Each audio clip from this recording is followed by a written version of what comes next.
All the way down. My name is Gavin Van Carpenter, and I directed Signal Lost. My name is Tyler Lewis, and I did Members Can Be Murder. Hello everyone, I'm Marco De Benedetto. I did Slaughter in a Winter Wonderland and on M-Tron Productions. Hello everybody, I'm PJ Kyra, I did the shoes. I'm Jared Quinn, and I did No Strings.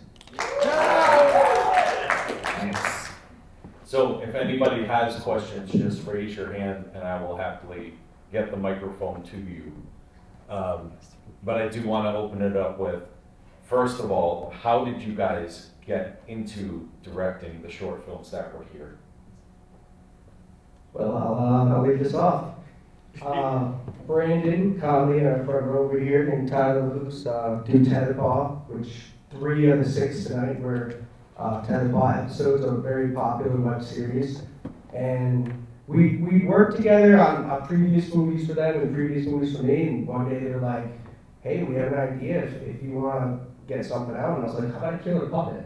And we just went from there. The shoes. Anyway, actually, you know what? It's funny, Josh. My little journey actually involves you. Like, I met you last year at Monster Expo.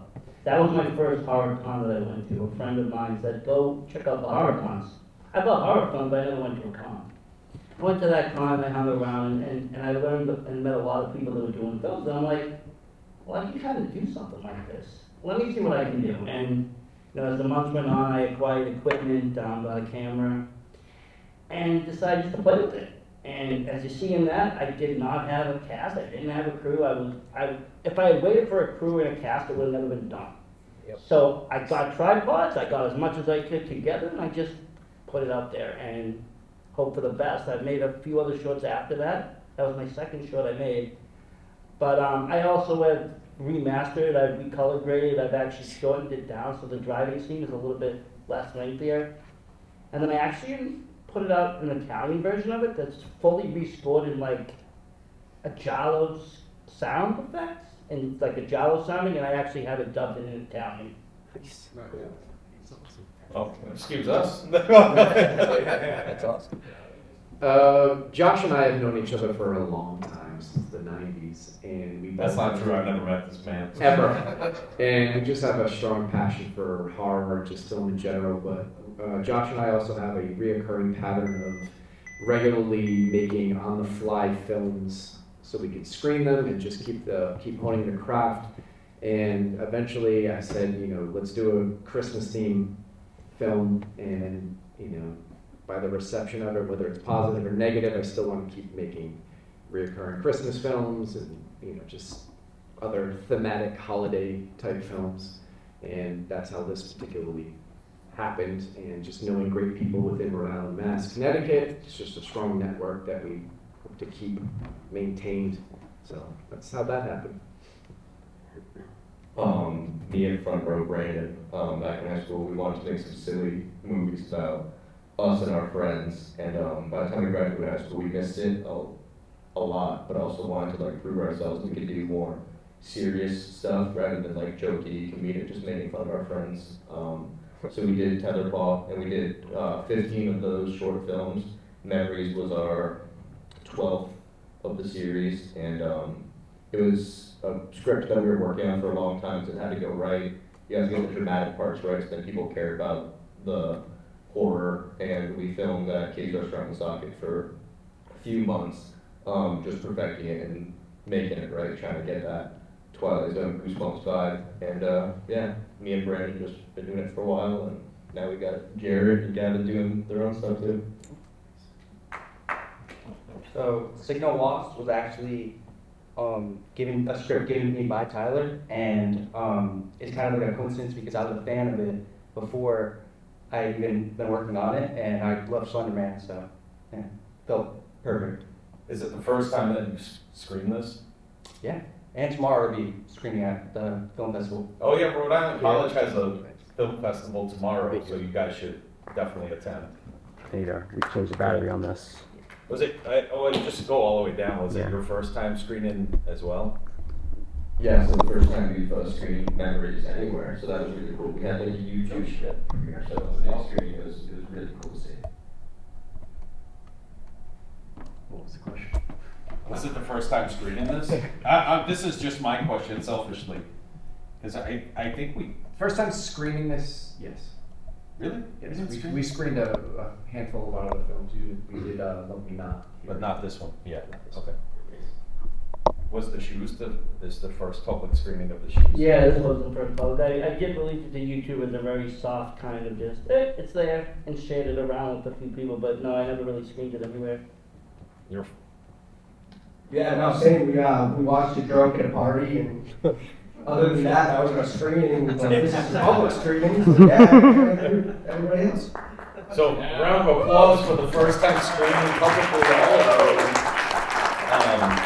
Yeah, when I reached out to you guys, I didn't realize that none of you had actually screened your films, so I'm really proud of that. Thanks. Thank you. That's awesome. Anybody have questions in the audience? Look at those hands. Before we goes up, I can just ask, no strings, but you use strings. That's actually one of the biggest jokes in it. I like showing the strings as much as possible. Yeah, so what's the other string? So I had a question about Signal Lost. So this is actually my first time watching. I really got to see it on like the big screen in this way. I loved it. Like genuinely really loved what you did with it. So the part I'm curious on is when making these kind of short films, I feel like getting natural acting can be a really tough thing. I really loved in this found footage, like all of you guys felt so natural in it. Like I felt like I really was watching one of those like natural found footage, like you were with your friends kind of thing. I really loved that feeling. So was it like getting a bunch of different takes and stuff to kind of get that natural feeling? I'm curious what kind of process is to kind of get that natural energy from everyone. I think it was because we all do really know each other and we've been making films together because we're in the same class. So yeah, that's really it. Yeah, great job. Thank you.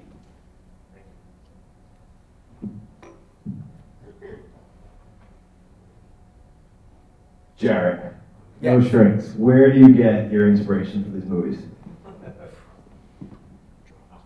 Well, is anybody familiar with the Charles Band Puppet Master movies? Yeah. Oh, well, I got, little Smokey, and I watched a couple of those, and I was like, why aren't they showing the strings? And I thought of the title, I was like, no strings. So then I wrote down, why don't puppets have strings and just start to kill people? And then the more I thought about it, the more I was like, this is ridiculous. And I was like, no, that's a selling point. So I found Cody, you are one of the deaths. I found you, my grandmother I killed as well. And yes, and her cat. But I just kept thinking, how can I make this more, ridiculous? Good question. Thanks, Jared. Thank you. There are no bad questions. So my question is for Marco.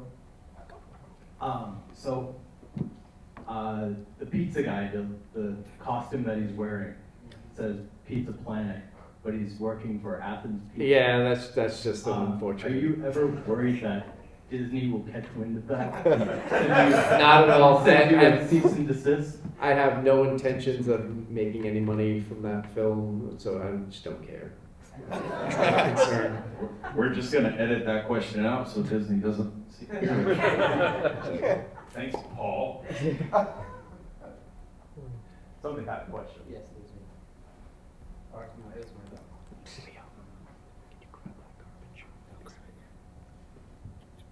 Hi, my question is for the gentleman who did Memories Can Be Murdered. I lost your name, I'm terrible with names. Quickly tell me your name. Tyler. Tyler? Great movie.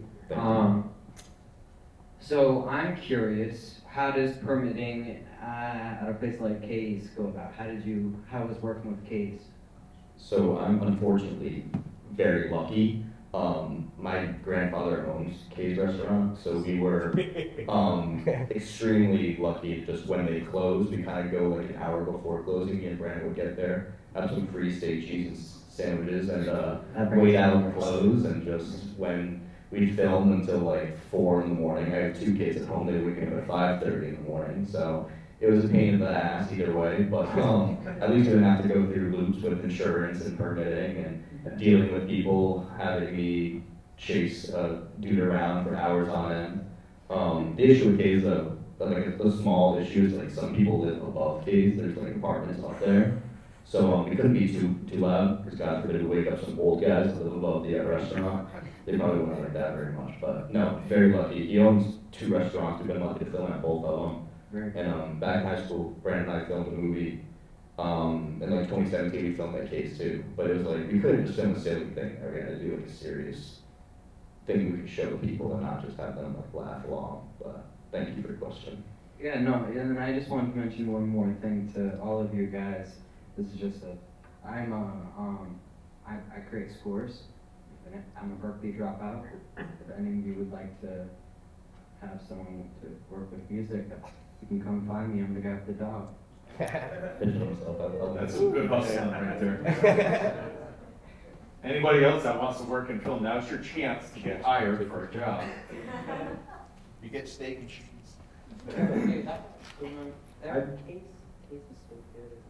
I just wanted to say everybody did really great. I enjoyed watching all the movies. I really liked Rough Jones. Unfortunately, that guy's not here tonight. But I have a question for Jarrett. I was just wondering how you went about making that movie and how long it took for you to do it. Interesting question, stranger. I'm going to say how I came about that movie was just, again, I just, didn't think too hard about it. And then I went to Halloween Horror Nights with my friend Cody for a week, and we filmed with Cody and Kate over here. We got Danny and Dory in the house, guys. So these guys, I'd like to thank the most. They were so easy with me. Anytime I was like, hey, can we just film? We filmed, I want to say 4 or 5 days for like 5 weeks. And then, again, I just went to Horror Nights and I saw this awesome house with dolls, and they had these killer toys. So that's another inspiration. But yeah, I'd say 5 weeks. Cool, thanks. I also had another question for the shoes guy. I really liked your movie. Where can you watch the dubbed version you did, the Italian one? Yeah, okay, so everything is on YouTube. It's on the YouTube/VSW podcast. All my short films are there. And there's different versions of the shoes. There's that. And I did different color grades as well. So I made one that's like looks more like a grindhouse film. It's really like bleached out and orangey. But yeah, you can find all the films on there on the YouTube on the VSW podcast. Cool, thank you. Welcome. You did good with that soundtrack on that. Yeah, you did. Thank you. All right, great films, everyone. Question for Jarrett. A lot of people are calling you the modern day Stanley Kubrick. I just want to know what your thoughts on those. I just want to know what your thoughts on those comparisons are. Lost for words there. I'm kind of murmuring. I'll take it. That's really kind. I didn't know he was into killer puppets, but yeah, modern day Kubrick. If you need a moon landing video, I can make that for you guys. No strings? No strings, exactly. You know it. Thank you. Great question, by the way. Or observation.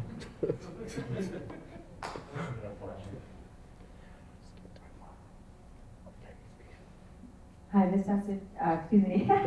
this question is for Tyler. Memories Can Be Murdered. Where do you get the inspiration? You said that you have filmed quite a few. Where do you get the inspiration for your short films and the episodes for Ted the Paw? It kind of varied because we did 15 of them, but they were done in like chunks. So the first 5 we called season 1. The second 6 were like season 2, and the last 4 were like season 3. It's kind of what me and Brandon are both like into at the time. Like, I love The Shining, speaking of Stanley Kubrick. So like one of our first was like I like really got inspired with like the drive up to the Overlook Hotel. So like we went on a New Hampshire trip.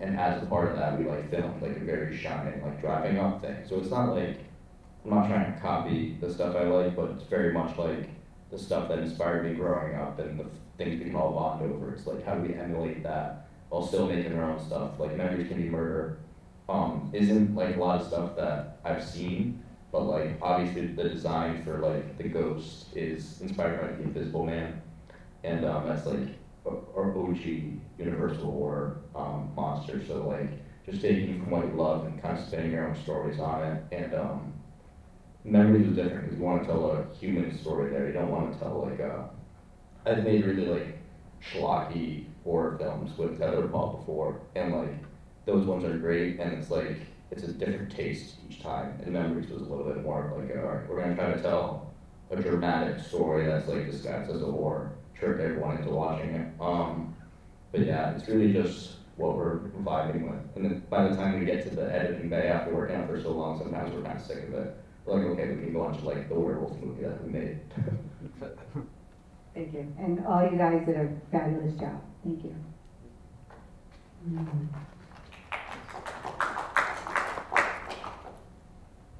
I'm getting down there, I swear. We just maybe go up there. Yeah, I'm gonna do less walking. More throwing. But you got your steps in though. Yeah. So it's, questions for Marco. The whole Christmas thing, you seem to have ended that on a cliffhanger. Is there plans, or is there a sequel somewhere to that one, particularly? There's definitely plans and possible pre-production been happening for that film, deliberately left with a cliffhanger, and so therefore I could possibly, potentially do make more. But we do plan on making another. Just need to kind of focus Same on sexy Santa? You might be replaced. But might not. You might not. No, I possibly plan on having Josh. He needs a Mrs. Claus. So I also had a question for you, Marco. So I really like the kind of, like as I was watching, I got like Terrifier vibes from like a lot of the energy of like Santa here. So I was curious, do you think him and Art the Clown would be friends or enemies? I think there would be hesitancy at first, and they would be able to find common ground. Okay. You know, but Josh is can be a little difficult sometimes. I'm like twice the size. But eventually they can be pals. Yeah. Okay. That'd be interesting. Anybody else before I? Oh, and Leo has a question. We'll get to Leo first. Before you call. Yeah, I didn't think of that. Now you're different. Leo, bring the microphone to him when you're done. I got you.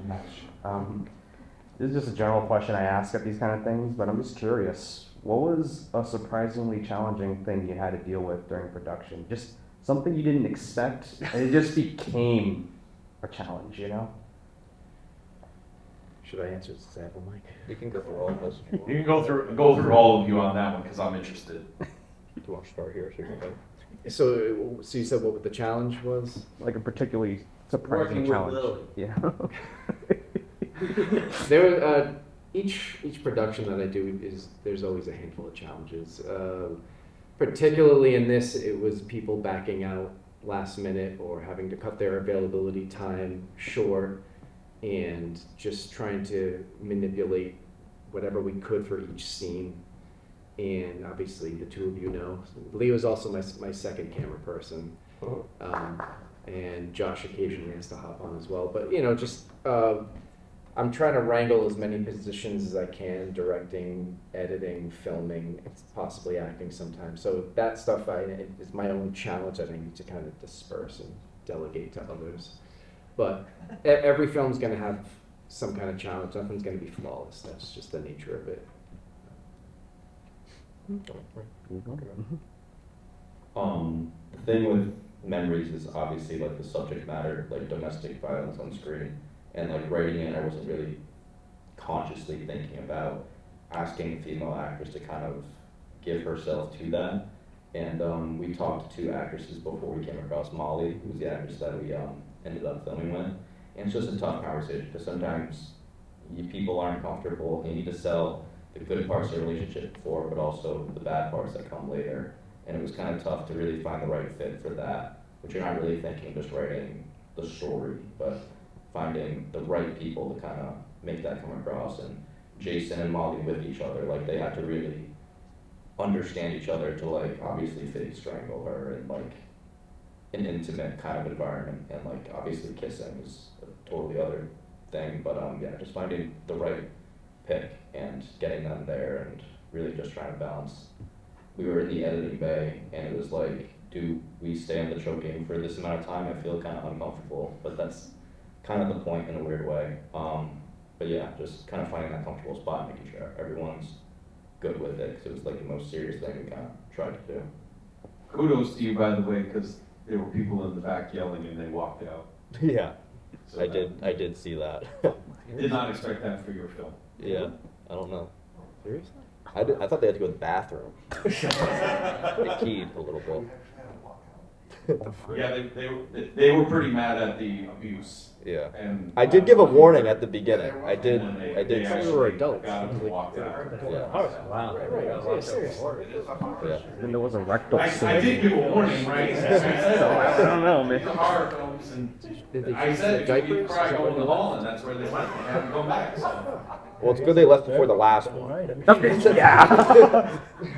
Okay, I'll stomach this. Wasn't hard as it came. For me, for my film, the biggest issue was just trying to frame it into the woods because the tower that we're at was like on a main road. Yeah. So it was like really hard to like make it all seem like one woods like wood area. I remember too, the first one we picked was like completely private property. We were gonna film in North Smithfield, and like they'll break into places occasionally. Like I don't want to say that. Take her off the record. Him and his friends will they'll explore like urban environments that are like abandoned, but like this was like under lock, and you can't really. Yeah. And then film there was a little suspect. Yeah, I just want to get actors to go there, then we get trespassed. Canceled. Yeah, I'll take it past it. Well, this being my second short that I made, I mean, there was a few, like, I guess challenges. One, I switched from using a phone, I actually bought a camera. I used the Blackmagic 4K cinema camera for this. So it's a little bit different in weight and how to hold it and how to actually, frame it and get it into focus, etc. So that was a little bit of a learning curve. Also not having any people show up. I wasn't able to find people, and again, I didn't want to wait for weeks because I figured the weeks of waiting would just kill my momentum in my head. So I said, nah, I'm going for it, I'm just doing it. So setting up the tripod and like having to keep checking my shots, that took more time than it probably would have.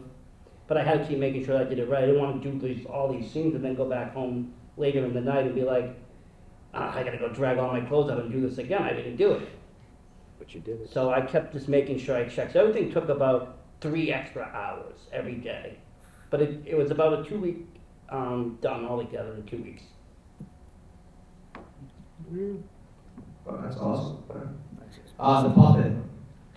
The puppet, yeah. I don't want to work a marionette puppets. I just watch videos on working a marionette puppet, the arms, the legs, and then I rip the head off halfway through. We'd nail that on with a nail gun. That's why the head's flying off at the end. You didn't even rip it off, it fell off. Like, brute strength, I'll give that to you. So, Paleo the puppet. For Tyler, the Camelot Studios intro, how'd you guys do that? So we're a big proponent of hiring artists to do stuff. So back when we wanted a bigger and better Camelot logo for opening, we actually reached out to a guy through I think it's Fiverr, and paid him a handsome amount of money. Nothing crazy. My fiance is looking at me right now. But it was mainly Brandon doing it. Tyler's gonna need a ride home. Thank you. Yeah, we used it for season 3. I don't know if we're gonna use it for much else because the tetherball files have a different opening logo, which I love. But no, I appreciate it. We always want to hire we can't do it ourselves. Sometimes it's okay to admit we can't do it ourselves. We hired a guy that could, and it looks great. And How long does that take for the guy to do that? well, he sent a version the first time that wasn't very good. Yeah. So I had to give some notes. It was a little too saturated the first time. It was the right idea, but just streamlining it a little bit, just to give notes. Nothing's great the first time you do anything. So just giving him some notes, and then we talked back and forth for a week. And the second one he sent was the one that was up there actually, and it was kind of a timing thing. We wanted to get a trailer out for our season 3, so we were you know what, this is good. We feel good about it, and let's put it in a trailer. And yeah, he was good sport about it though. Thank you. So I do have one last question. No. When, what? There's gonna be another last question. Yeah, that's always two last questions. When you guys make a film, do you ever see something in the film where you're like, oh, that's awful, but you kept it anyway just because you didn't have enough time to shoot? Oh, yeah. I definitely have before, but maybe not with this one. I am happy how this one came out, but yeah, there's a little bit more complications with just being in the woods and just unexpected problems, but yeah. Yeah, in Memories, I'm gonna tell something that if you guys didn't notice it, next time you watch it, you might notice it. Our main actor got a haircut during filming. You looked a lot different. I really don't like that he got a haircut. He was going on vacation, he wanted to look cute. And it was the last day of filming, and he just couldn't pull back for some reason. If I could have prayed to God like he did to get his hair back, I would have. But everyone says it's me, like it's my fault, and I'm like, hey, if you saw me when I saw him walking with that haircut, Brandon probably dreams about it sometimes. But that's the big thing. I'm like, God damn it, the cuts between him and his haircut sometimes. It was the last day of filming too, so I was like, couldn't wait one day. Couldn't wait one day. That entire film was done in 5 or 6 hours, and it just, in hindsight, there was, every scene could have just had more time put into it. So, I mean, the whole expedited killing of certain people, those in itself are like the mistakes, as far as I'm concerned. Josh with the gingerbread stuffed animal, that could have been elaborated a little bit more, but we were just really, restricted for time. So, just those are the errors that are just there for me now. So. For me, a film is honestly kind of never done. So I use the Star Wars approach. I'll just put it out there, and then hey, maybe in 20 years I'll remaster it and add in some more scenes that I can't do now. So again, there's sometimes there's things that are in there that I just left them in there. And if I go back and edit it or go back and do it, I will. But again, it's just more about getting it out there, getting it done. I can sit back and figure out the 50 reasons why not to put it out, but that's only going to, again, hinder me from doing things. Great answer, all good answers. I personally, audio, I'll have some stuff that's kind of out here like this. And then I'll have some stuff that's like this, and I hear a plane go by, and I'm like, oh, I didn't hear that. Oh, there's a plane. The 100th time I watched it. So yeah, I don't know, I guess, audio. That's my kryptonite. Yeah, those fucking airplanes. Dude, right? We did a horror in the woods, and every 10 minutes. No, those are dogs for me. Right into it. Silent. You mentioned a werewolf movie. Elaborate. So we've made quite a few monster. We made a vampire movie back in 2021. We just our latest tetherball was a werewolf movie called An American Werewolf in July. It takes place on 4th of July. And some guys hanging out, just here to drink and have fun, and a werewolf attacks them. Partially based on a true story. We released it, I think, in August, and it's really great. It's got the bartender from Memories Can Be Murdered. The actor's name is Matt Boyson. He's the main character in the werewolf one. He's in a few of our tether balls. He plays the same character in every single one. If you play one character, you're the character in the whole show, so that's cool. You get to be in a movie theater for one, you get to be a bartender in one, just the same way you'll run into a guy at a coffee shop, you're like, have I seen you somewhere before? But he fights a werewolf in the werewolf one, so pretty cool. Also, haircut. Haircut. The emotion that he had, how did you get him to keep that? Keep like when he was losing his mind to the basement? So I had worked with him. You're talking about the monologue, praise to God and stuff. Well, the actor is he's a religious guy, so it's kind of this interesting dilemma where you're he obviously doesn't want to bash religion or religious people anyway, but the character himself is selfish and only praying to God for selfish reasons. Most of the time religion's not bad, but people can use it for bad things. And this character just, in the moment, is saying he didn't do anything wrong. He is absolving himself of sins in one part. It's just very selfish. So I actually talked to him for a long time, because I'm not an uber religious person, but he is. So I'm like, I really just had a conversation with him about, hey, how do we make this feel the most natural?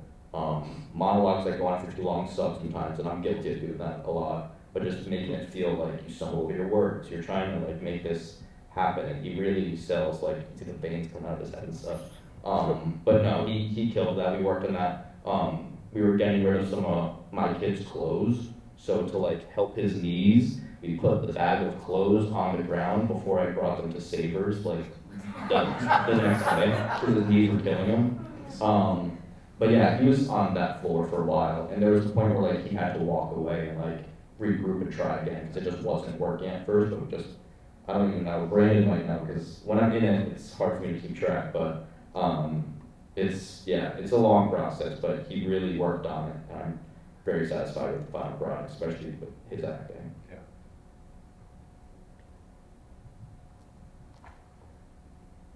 Cricket. Okay. So just tell everybody where they can find you for future. And everyone should follow everybody up here. On YouTube and Instagram, LePan Films. We have an Instagram account, me and Brandon, called Tetherball, and on YouTube we're Camelot Studios, which is just all Tetherball at the moment. But we produce other films outside of like the Tetherball brand. It's in a playlist on YouTube called Stuff We've Produced. So like even if you don't want to watch more Tetherball, if you want to watch some dramas or other horror films that other directors have made, there's a playlist on our channel that we've helped our friends make. So really go to our channel, you do not find just our stuff, but other people's stuff, and yeah. Facebook, Marco De Benedetto, and YouTube, M-Tron Productions, and right now those are my two primary sources of media besides Instagram, but I'm barely known there. YouTube, it would be under VSW Podcast, and Facebook, I go under Versace Stoner, which is my podcasting name. So I do run a podcast as well. Those are my main two platforms. I do have Instagrams and X and all that, but if you want to watch stuff and see other shorts and other films that I put out, those would be your two main. I'm Jared Quinn, and anywhere you search Jared Quinn, or the Spider-Man 11 on Instagram. Thank you. I think there's one more question. We got one more, right? Big round of applause for everybody. Also, round of applause for Ray from Scars Magazine. Where can they find you, Ray? Instagram, Scars Mag. The website is www.scarsmag.com, and Facebook is Scars Magazine. He's been doing independent horror for this is the 20th year. 20th year. Yeah, and he has some magazines out front if anybody is interested. And I'm Horror Depot. Thank you guys for coming. You can find Horror Depot everywhere. And please, like, if somebody is screening an independent film, even if it's not horror, you should attend. I'm a firm believer of, like, we're all in this together. So make it happen. Round of applause for the college for allowing us. We are talking to possibly do more screenings in the future, so we are letting all the students come in for free to obviously pick brains of filmmakers. And this is our second screening here. We will be doing full lengths and more shorts in the future. There's also like free posters outside, and we try to print out 8x10s of all the films being shown, so if you want like a keepsake, you can have everybody up here sign it, and you can just hang on to that, and that's free of charge as well. So thank you guys, appreciate it.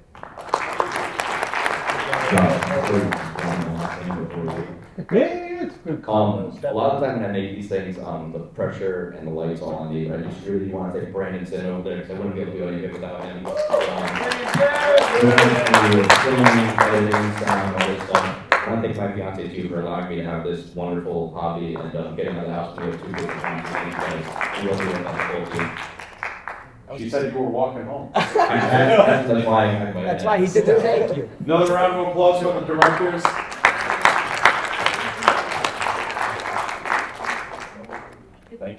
guys. Thank you. Thank you.